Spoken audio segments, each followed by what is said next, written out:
The top U.S. diplomat, Secretary of State Antony Blinken, is back in the Middle East to meet with leaders in Israel. His top priorities include humanitarian aid and protecting civilians as the fighting intensifies in Gaza.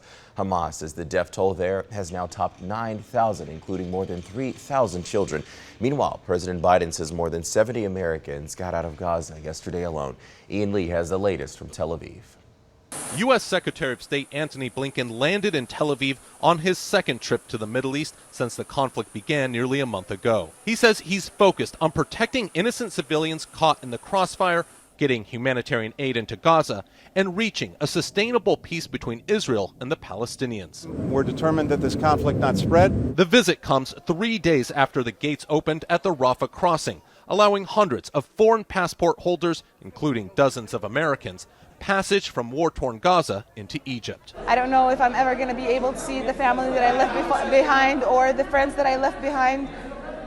People are dying. Everybody's dying. Nobody's safe. The Biden administration says it supports temporary pauses in fighting in order to get Americans and hostages out of Gaza and humanitarian aid in, though it's not in favor of a general ceasefire.